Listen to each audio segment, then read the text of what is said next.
2021 CR 8476, State versus Beth Nicole Martinez. Could I have parties announced? Ashley Jones for the state. Route reporter for Ms. Martinez. Are you Ms. Martinez? Yes, ma'am. All right, Martinez, did you review the document entitled Motion to Enter Adjudication of Guilt and Revoke Community Supervision with your attorney? Did you understand it? Yes. Are you the same Beth Nicole Martinez who was placed on deferred adjudication in 2021 CR 8476 for the offense of aggravated assault with a deadly weapon on October 12, 2021 for a period of 4 years? Is that you? Yes. All right, state. Yes. State's going to proceed on violation of condition number 2 on or about the 7th day of October 2024 in Bexar County, Texas. The defendant, Beth Nicole Martinez, did then and there fail to submit to drug testing as directed by the court officer, supervision officer, and or duly authorized agent of the court in violation of condition number 2. How do you plead to that? True or not true? True. State. The state will waive the remaining violations. No objection. All right, did you understand by pleading true to violation of condition number 2, the court could find it true, grant the motion, find you guilty, and sentence you up to 20 years in prison and up to a $10,000 fine? Yes. Knowing that, will you still wish to plead true to violation of condition number 2? Yes. Court will find violation of condition number 2 true. Is there a proposed agreement? Partially, Your Honor, the agreement was for her to plead true to violation of condition number 2. I do believe defense and I both have different recommendations. The state's recommendation is that she receive some sort of inpatient treatment given the positive UA and the failures to submit. But I do not see any evidence of mental health directives. I mean, the only thing we have is going back as far as 2021. I don't have any current on that to show that there's DPRF. All right. It's my understanding, Judge, and I think the state checked into this also. Felony drug court, she was in phase 5. They checked into that. What that is, that's the aftercare program. If the court takes notice, the last drug test was back, I want to say 30 UA was either September or October, the October one. We don't know if she's pregnant or not. She may have miscarried. They will find out this week. Having said that, Judge, we would like some form of outpatient treatment, maybe weekly UAs. It's like like I told the state, you're running the 440-yard dash, you make it to 435 yards, and then we don't quite complete it up. Now we're going to have to start another 9-month program. At the time this happened, her father had just passed away from cancer. She was trying to take care of the estate and stay in his house. It became overwhelming for her at that point in time. I think that's where she got off track. So here's the thing I know about felony drug court, because I used to be an attorney for felony drug court. All you had to do was pick up the phone and call them. I actually did ask them for help. I asked them if I could ask alumni for help with my father's funeral. I even asked if I could put his fundraiser out there. And the case manager at the time, CJ, denied it. She didn't even let me bring it up to alumni. But now here's the thing, it's not about whether or not you can do a fundraiser. It's about, I'm struggling because I have all of this hitting me at once. I'm struggling in the sense that I may not do my UAs. I may fall out of this program. That's what it's about. It's not, I'm struggling. I've asked you for A, B, and C, and your answer is no, I'm not doing A, B, and C. So therefore, I'm just going to stop submitting you to drug testing. I'm not going to do any of this. I actually even did ask my judge if he can move me case managers because we weren't seeing eye to eye. I didn't get that, and I tried to work with my case manager. I did good the whole time I was on it. So let me ask you this. Here's the question. You asked for your case manager. You tried to work with your case manager and it wasn't working. So your response to that was to do what with your probation? At the time I was with someone, I had too much stuff going on. I was losing All right, so your decision with probation was what? With felony drug court? See, I'm trying to get you to point, because see. Well, I know where I messed up. I'm not saying I didn't. Yeah, but so that's the thing. You didn't learn anything from felony drug court, because let me just explain something to you. Everybody in this court has a bad day. Now, some may have a bad day that is not as bad as others. Let me just tell you what happened to me. I had a client who was on parole. I had a parole hearing scheduled for them. You can unfold your arms. I had a parole hearing scheduled for them. I knew that they had mental health issues, and I knew that they were depending on me to be there for their parole hearing. All right, so I'm sleeping, everything's going well. I get a call at 3 a.m. It's a Monday, I get a call at 3 a.m. And you know what that call is? It's from my younger brother. And guess what he tells me? Grandmother died. Now, what do I do in that situation? I know I got a client who's expecting me, who has mental health issues, who maybe won't understand. I know I'm an attorney for children on CPS cases who are not going to understand. So do I just throw my hands up and say, you know what? This is what's going on in my life. I'm not calling anybody. I'm not doing anything. You all handle it. See you later. It's called adulting and growing up. So what did I do? My mom, of course, was upset. She's like telling my brother, why didn't you call her? You know, it's late. She's far away. She's all the way in another state. But I went and I did the parole hearing because that person was depending on me. I went and visited children because they were depending on me. And then I got a flight and left for home. And I left message to everybody, hey, my grandmother just died. I'm going to have to go home. So I tell you that to say everybody has problems in this world, but your problems in this world, you're supposed to be able to deal with that. And dealing with that when you're looking at 20 years in prison is to, when somebody says, no, we're not going to do that, then you got to accept that. You're on paper. That's what we called it when I was a defense attorney. You're on paper, you're looking at 20 years. So here's my question. Is the TAP evaluation updated or no? Your Honor, the TAP evaluation I have from probation is from 2021. I do not see, I don't have any information. All right, so we need an updated TAP evaluation. So I'll find number 2 true. I'm going to give you a choice. I can deny the motion. You're not getting out of jail today. You're going to do the TAP evaluation in custody. If the TAP evaluation says you're going to inpatient, you're going to inpatient. Or what I can do is I can revoke you and I'll give you 3 years. Those are your choices. And how long does the TAP evaluation take? It won't be long, and that's the right choice. Will I get my back time if I sign up? Years. Sure. So what do you want to do? Do the TAP evaluation. All right. So the court will deny the motion, alter and amend conditions to include in custody. There's to be a TAP evaluation. Follow all recommendations. And there's also to be an updated MIC evaluation in custody.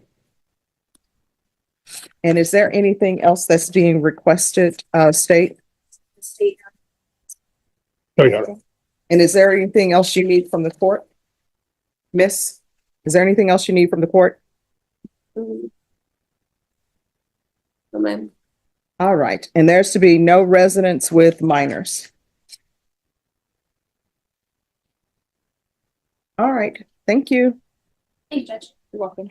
I'll make him valid case, please. Yes. 2023 CR 2023 CR 8101 State versus Celeste Suarez. Can I have parties announced for the record for the state? State. Defense. Jason Todd for defense. And are you Ms. Suarez? All right. So off the record, with regards to number 5, motion for discovery and inspection filed by the defense. With regards to number 1, the court is granting that based upon the agreement of parties. It will exclude state's work product, but if necessary, the court will perform an in-camera inspection. All right, with regards to number 2. Judge, there is none to my knowledge, but if I discover that there is, I will disclose that. All right, that'll be granted. With regards to number 3.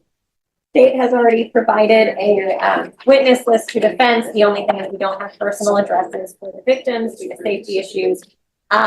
We have for the officers and the school professionals, we have the school addresses, the work addresses, or work information. To the best of my ability, and if I find more information, I'll provide it. All right, so the court, based upon the state's representation, do you have any objection to not including the addresses of the complainant? Well, Judge, I understand not filing it in a public record. I also, though, I don't understand the safety issue of disclosing it to defense. All right, so what do you want to do with the address? You want to go out to the address of the complainant? Is that in some way related to the alleged offense? If there were reports we wanted to know if there's been calls to the house, if we wanted to do research on the complainant, we would not. That being said, we have the address of the complainant, so that's not the issue. All right, so you already have. I have that address, but safety concerns for if there's more than the complainant, we need the ability to research these witnesses, and we need the ability to know what's going on regarding their Well, my testimony. understanding is the only thing the state is not wanting to turn over is the addresses. Is that correct? So it's the addresses of the complainants, and I'd have to look around, sorry, I don't have my witness list. It's the address of the complainant and complainant's mother, guardian. Well, he says he already has the address of the complainant and the complainant's mother, so that will be excluded. You already have it. And Yes, the Judge. personal addresses of the professional witnesses, but they are identified by the order placed to the best of their ability. And if additional information comes, I will turn it over. I'm giving you. All right, with regards to professional witnesses, I'm assuming the professional address for their business. You don't need their home address, do you? We do not, just the ability to contact them and reach out to them if that need should arise. All right, I'm going to notate that defense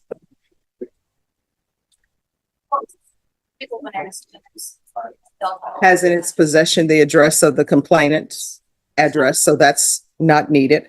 So what I'm going to order is that there is to be state, you're to turn over all the names and business addresses of individual witnesses. And if for some reason there is an address that you feel that you need, that is a person's personal address, just come back and we'll have a hearing. Thank you, But Judge. that'll need to be done, not at the last minute. Understood, Judge. Okay. Number 4. To my knowledge, Your Honor, there is no informant in this case. If one becomes known to the state, we will disclose it. All right, thank you. And let me ask you all this. Is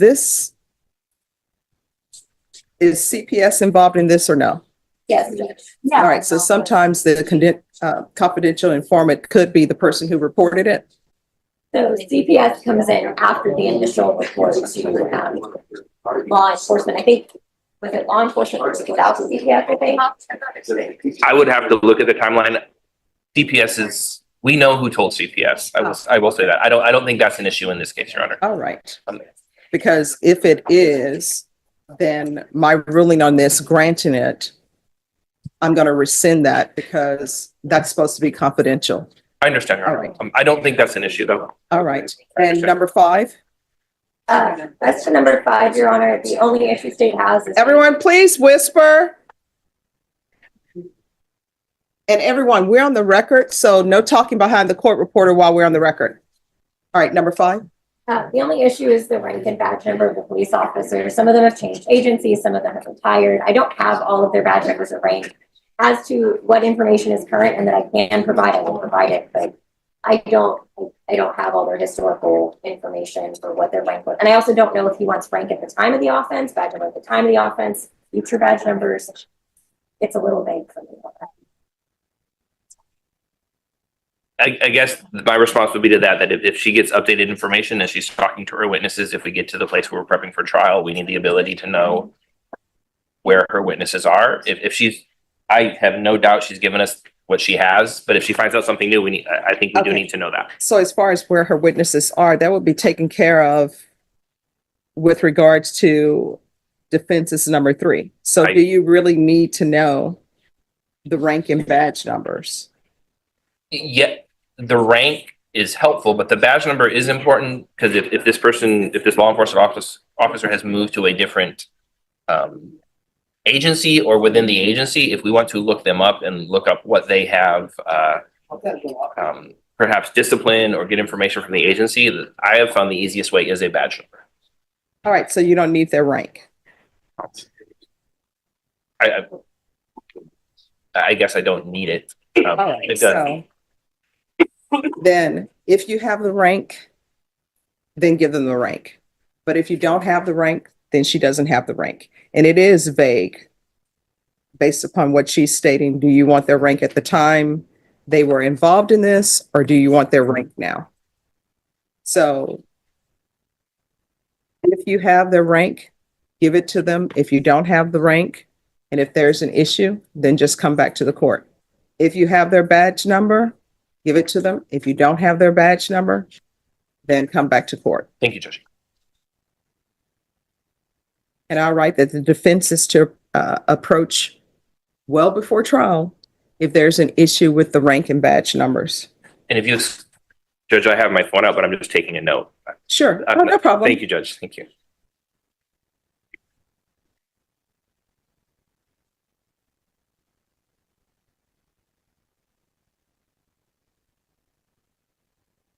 Thank you, Judge, You're for welcome. that indulgence. All right, and then number 6. There is no issue with that request, Your Honor. All right, is there anything else? As to the motion and the specific order attached, Your Honor, I would just ask that if the defense needs to physically pick up any tangible items that are not able to be transferred via discovery, that they come pick them up here. They're in the building every day, and I don't have a work vehicle to take them to his office. Okay. And we're fine with that, Your Honor. All right, so I'll put on here. All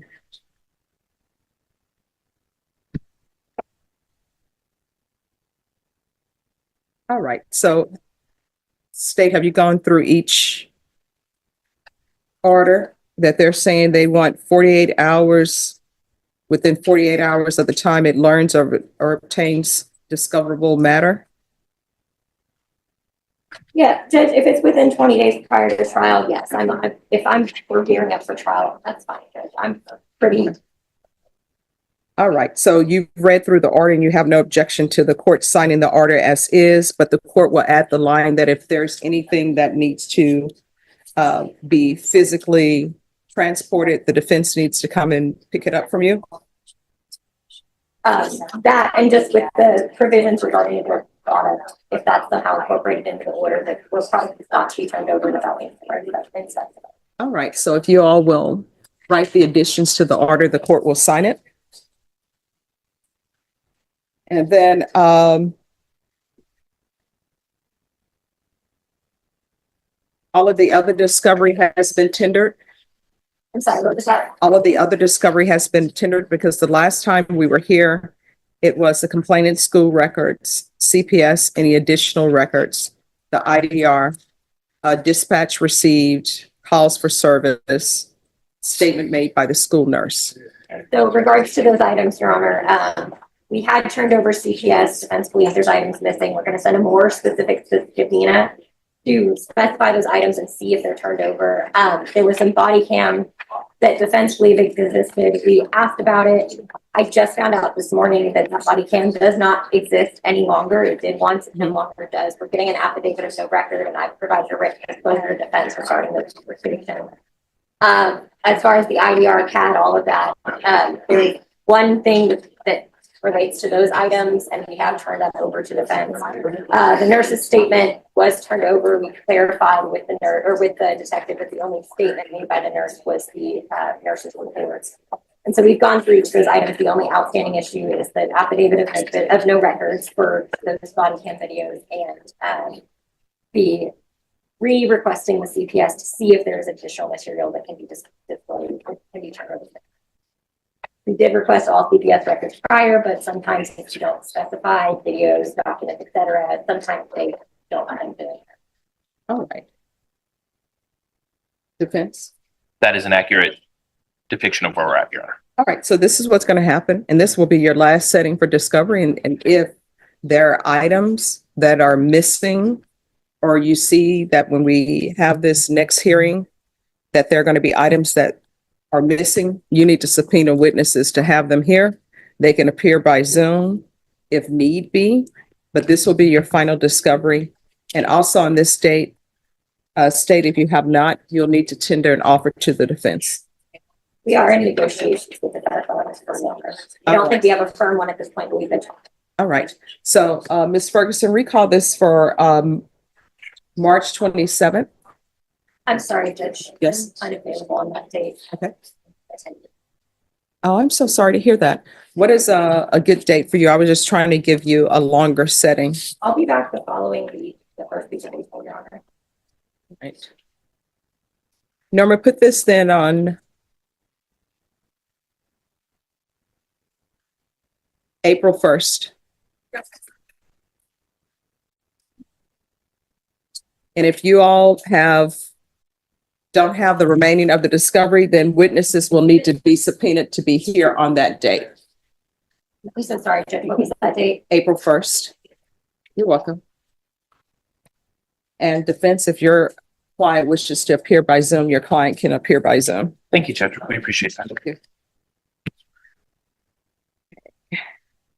And what page is she on, Ms. Ferguson? All right, if you can have a seat. Thank you so much for dressing appropriately for court as always. Just have a seat and the coordinator will bring you your reset form. And once you sign the reset form, you're excused. Thank you. Have a great day. All right, thank you. You too. What do you think? Did Judge Boyd strike the right balance between accountability and compassion? Or should the probation violation have resulted in prison time? Let me know in the comments. Cases like this show just how difficult these decisions can be. Because sometimes the hardest question in court isn't whether someone made a mistake.